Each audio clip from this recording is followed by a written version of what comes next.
Hi guys! Kamusta po kayo lahat? So today ay gagawa po tayo ulit ng general love reading. At sa mga bago lang po sa channel ko, don't forget to hit like and subscribe para po updated kayo sa videos na i-upload ko. At sa mga gusto magpa-private reading, message lang po ako sa Facebook or Instagram, nasa description box below at ipipin ko rin sa comments. At paalala lang po, hindi po lahat ay makaka-resonate. So take what resonate at leave what doesn't. Okay? Kung hindi po kayo maka-resonate, ibig sabihin hindi po para sa inyo reading. Okay? Kasi this is general. So broad yun talaga yung energy niya. Tingnan natin. General love reading.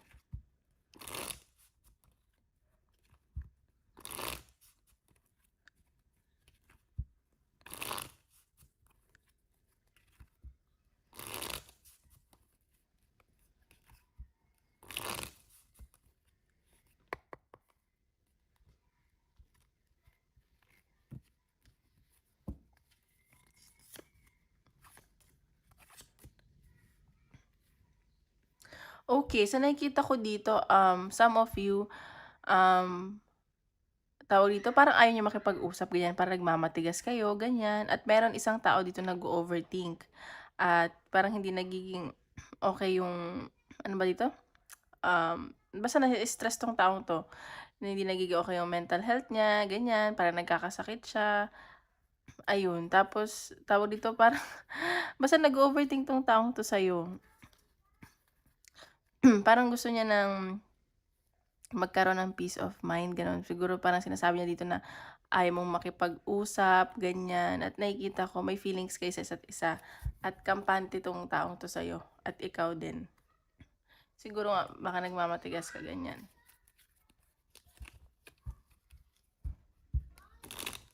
Ano pa natin?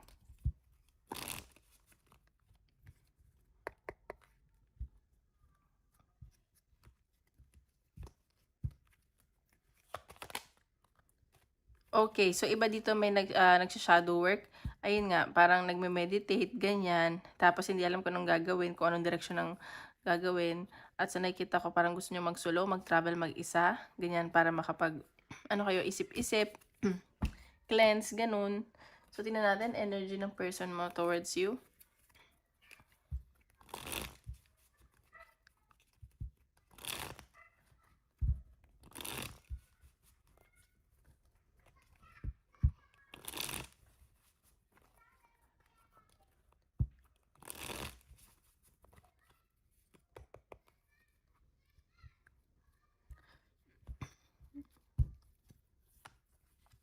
Okay, Seven of Wands. So, itong taong to, feeling niya, iniisip niya siguro na lumalayo ka sa kanya at parang nagke-create ka ng boundaries, parang lumalayo ako sa tukso o ganyan, or siya 'to. Kasi parang feeling niya tukso ka or, maraming nagkakagusto sa'yo or sa kanya, ganyan. Page of Pentacles. So, nakikita ko itong taong 'to loyal 'to sa'yo, pero may binabalanse siya dito. Siguro meron siyang ibang priorities, responsibilities. Sa nakikita ko, may pag-aantay din ako nakikita, may pag-travel, siguro long distance kayo, magkalayo kayo, gano'n yung nase-sense ko. Okay, so nakikita ko, napapasaya ka nitong taong 'to.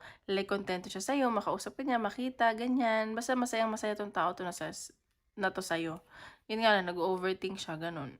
Like may fulfillment ako nase-sense, and at sa nakikita ko, tawag dito, parang fulfillment ka sa kanya at wish come true ka, ganyan.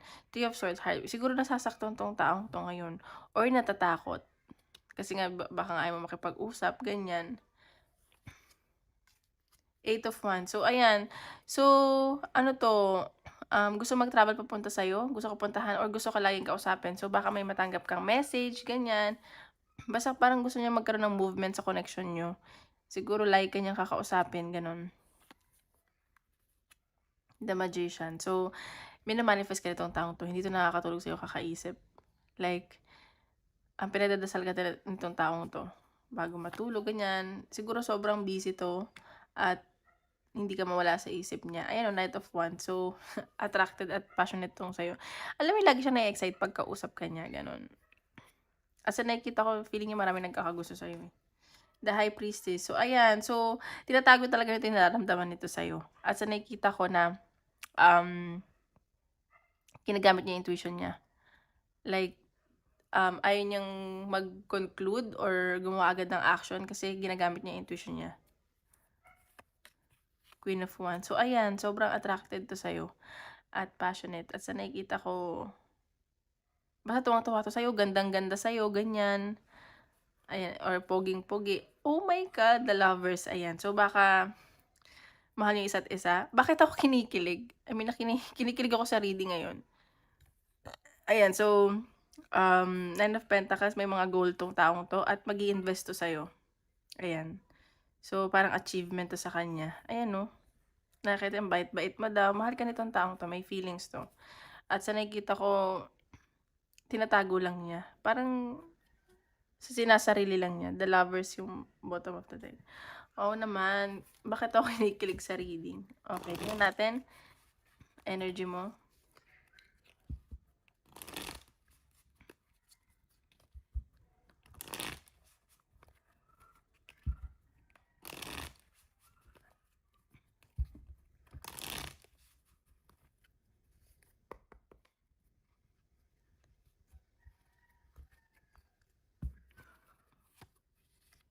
Okay, Two of Swords. So, ikaw, hindi ka sigurado dito.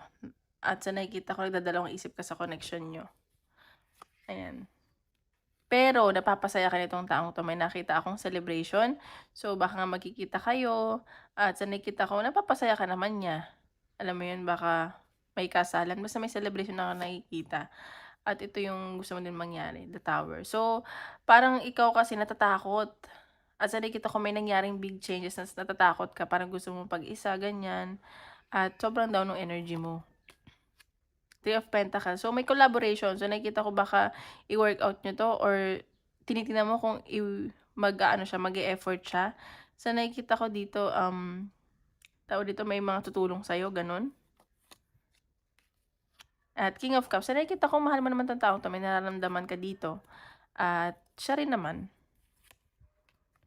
Ayan, the Empress. So, ikaw focus ka sa abundance mo. At sa nakikita ko, tawag dito, nakikita ko, gandang-ganda to sa'yo. At may abundance ako nakikita para sa'yo. Ingat ka lang, baka may pregnancy mangyari. Or, ayan, so, parang nakikita ka niya as like, mapapakasalan niya, wife material, ganun. Four of Pentacles. So, pero ikaw, mas iniisip mo yung sarili mo at Pentacles mo. So, doon ka nagpo-focus. Kasi ayaw mo masyadong mag-invest dito. Sa nakikita ko. Parang natatakot ka din. Nine of Pentacles. So, ayan. So, marami ka din goal sa buhay. Ikaw, puro ka career, finances, ganyan. Asa nakikita ko na-attract mo talaga tong taong to. Kahit wala kang gawin, kahit anong gawin mo, basta na-attract mo siya. Ayan. So, strength. So, nakikita kasi niya na palaban ka, malakas ang loob mo, at sa nakikita ko na very strong yung personality mo. Ayan, siguro nagalit ka sa kanya, the Hierophant. So, baka magkaiba kayo na religion, or nagdadasal ka din, may new beginning na paparating. Six of Cups. So, baka may mag-offer to sa'yo. Okay? Tingnan pa natin.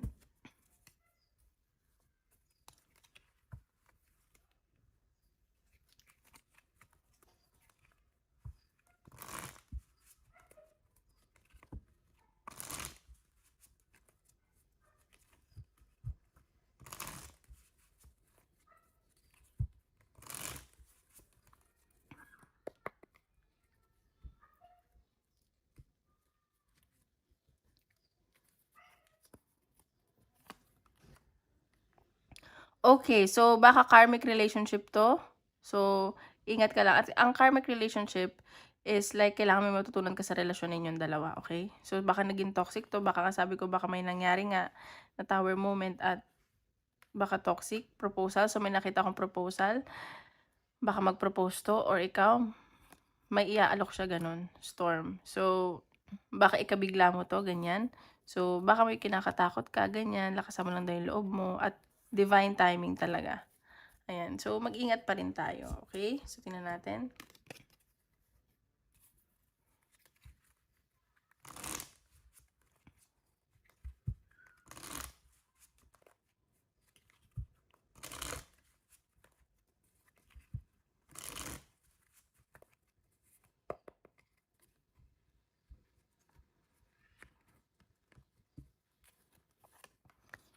luck. So ayan, swerte kayo sa person mo at swerte din siya. So siguro sinasabi dito yung storm dito, hindi naman lahat ng relasyon or connection laging masaya. So may mga challenges, may mga takot, ganyan. So it depends on how you guys will work it out, okay?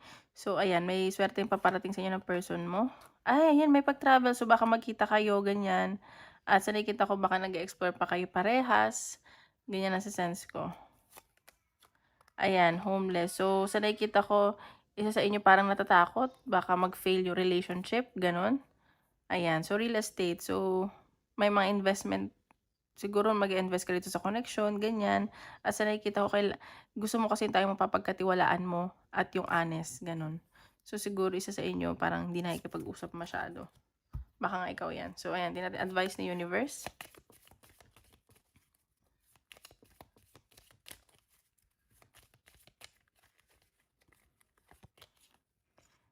Tune into your inner peace. So, ayan. So, mag-meditate ka daw. Isipin mo kung ito ba talaga yung gusto mo or anong gusto mong mangyari.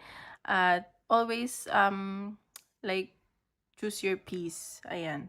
Kung wala kang peace of mind, and then let go. Kung sa tingin mo magiging okay naman, then go. Practice Feng Shui. Create a sacred space. So, ayan. Mag-Feng Shui ka daw sa mga naniniwala dyan. Wala namang masama kung hingi tayo ng guidance, diba? Okay, sa career naman tayo.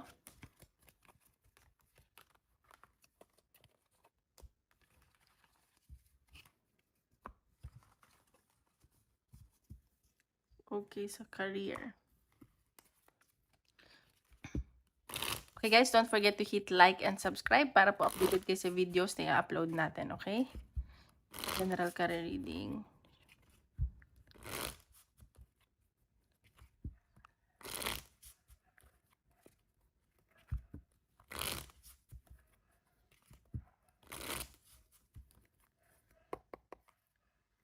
Isa pa daw, sorry.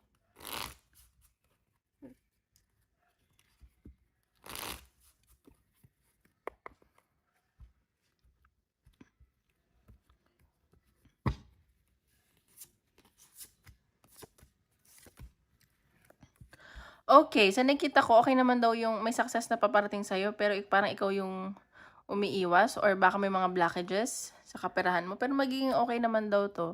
At sa nakikita ko, meron ditong siguro friend mo to na baka manghingi na sa'yo ng tulong, ganyan, nag-overthink. Or meron dito isang tao na kaibigan mo na gusto ka dyan sa trabaho nyo, ganun.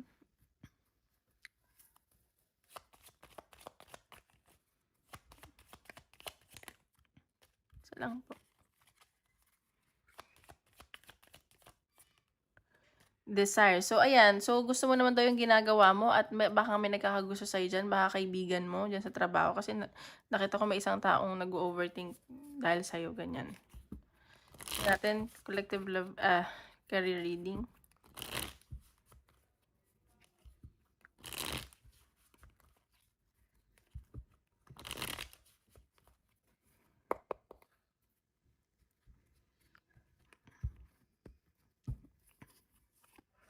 Okay, dyan sa career, so ingat ka lang, baka may mga nagsisinungaling sa'yo dyan, may mga tinatago, white lies or black lies. So, ayan.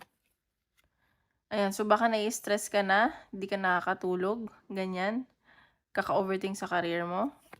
Or baka pagod ka na. Ayan, pero may new beginning. Baka gusto mo ng new beginning, may communication akong paparating or baka gusto mo munang mapag-isa, ganun, maghayahay, mag-travel. Ayan. So, sinakikita ko dito. Pero nagdadalawang isip ka din eh. Kung anong gagawin mo sa pag-break mo. Ayan. So, nakikita ko dito, mas focus ka talaga sa finances mo. At sa nakikita ko, mag-iipon ka, ganyan, kailangan mag-ipon. Kasi baka may mga paggastusan ka. Ayan. So, ayan. Puro nagdadalawang isip ka dito sa career. Bakit ganito? Okay. Siguro dahil sa pamilya mo, dahil dala-dala mo sila, like your responsibility. At sa nakikita ko dito na committed ka din talaga. Okay? At sa nakikita ko dito na may pinag-i-investan ka, siguro sobrang sipag mo naman sa trabaho. At sa nakikita ko dito na lahat daw ng pinaghirapan mo magbubunga yan. So, wag ka daw mag-alala. See, ayan o, ang ganda ng mga cards. So, darating din tayo magiging masaya ka, ganyan. So, tiyaga-tiyaga lang siguro. Sa nasa-sense ko dito, baka napapagod ka lang at di ka na sigurado sa ginagawa mo. Ayun yung nasa-sense ko. Parang gusto mo mag-change ng career, ganyan. Ayan. So, ayan, kung may nilalayuan ka dito, may hope na paparating sa'yo. May nakikita akong bagong opportunity. Ayan, no? May death and rebirth. So, may new beginning para sa'yo. Ayan. Okay? So, tingnan natin. Advice naman.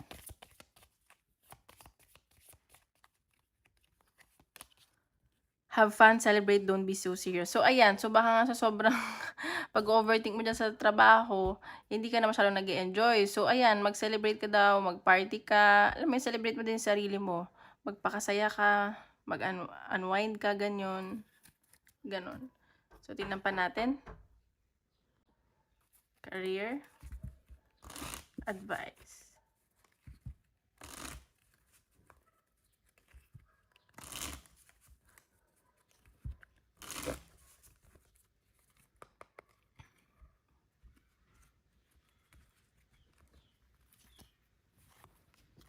Ayan, so lahat ng tinatanim mo daw, siguro sobrang sipag mo nga, magbubunga nga, ganyan. Ayun o, may good news na paparating sa'yo, baka may ma-receive ka na message or email, ganyan. Baka may promotion, tawag dito, magre-raise ng salary. Ayan, so iniisip mo din kasi yung self-worth mo eh. Ayan, siguro naanohan ka ng ego. Ayan o, mag-save ka daw. So, ayun. So, isip ka ng question, tingnan natin kung nasasagot ni universe.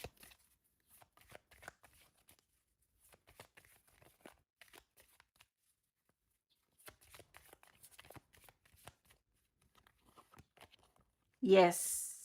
Ayan. So, yes ang sagot sa iyong tanong. Ayun guys, maraming salamat po. Tomorrow ulit.